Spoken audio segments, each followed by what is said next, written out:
got him poison ivy big time.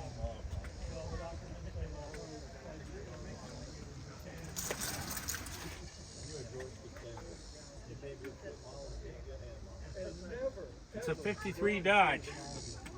A 53 Dodge. Yeah. Was this in the service? Is this like a... It didn't go overseas, but yes, it definitely saw heavy service here. Garrison truck. But these were used in Vietnam by the thousands.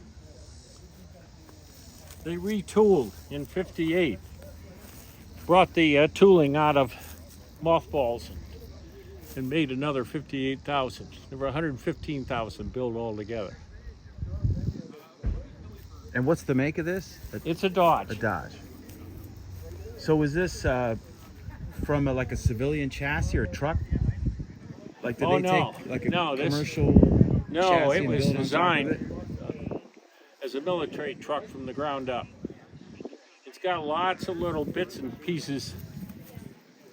The Marine Corps put these on so they could strap it down from the side. When a ship would roll, the connectors on the front and back weren't enough.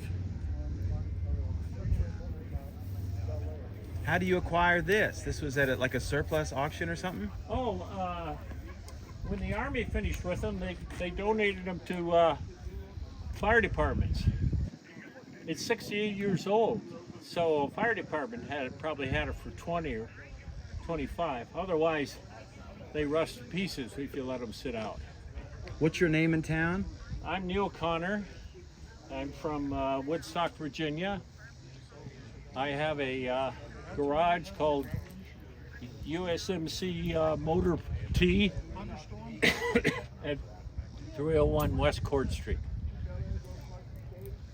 I have a Willys Jeep, a 52, and an 84 ambulance that was used in Desert Storm.